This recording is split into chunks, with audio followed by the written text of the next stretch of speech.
சரி, அவங்க 2 பேரும் வந்தாங்களே, என்ன ஆச்சு? ஐயப்பண்ணு பக்கத்துல வந்து உக்காந்தாங்க. சரி, ஐயப்பண்ணு பக்கத்துல வந்து உட்காந்தாங்க. சரி, இந்த ஊருக்கார புள்ளி தானே பக்கத்துல தெரிஞ்ச பையன் தான் உட்கார வச்சேன். சரி, என்ன ஆச்சு அப்புறம்? அது என்ன கேதி ஆகுமோ? ஏம்மா, அது என்னதான் செஞ்சாங்க? இந்த பான் கேக்கு போற வரைக்கும் கவனம் தானே 2 பேரும். சரி,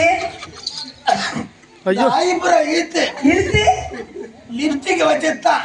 சரிதான், என்ன ஆச்சு? கார்த்தி விஸ்வா பாக்குறான், விஸ்வா கார்த்தி பாக்குறான். சரி, அவங்க 2 பேரும் தானே பாத்துக்கிட்டாங்க, ஒன்ன பாக்கல இல்ல? இவனு 2 பேரும் பார்த்தவனே எனக்கு பயம் கிளம்பிடுச்சு. என்னன்னு? ஐயோ, இவனு ஒரு மாதிரி நின்றானுவா. கார்த்தி கிட்ட சொல்றான், மைக்ல பேசணுமாப்பா? Hello hello. அவங்க சொல்றாங்க, அதான் 100 நாள் கத்துவோம்மா. நானு 1500 ரூபாய்க்கு தான் கத்துவேன். கார்த்தி விஸ்வா பார்த்து என்ன சொல்றான்? என்ன சொல்றாங்க? அப்படின்னா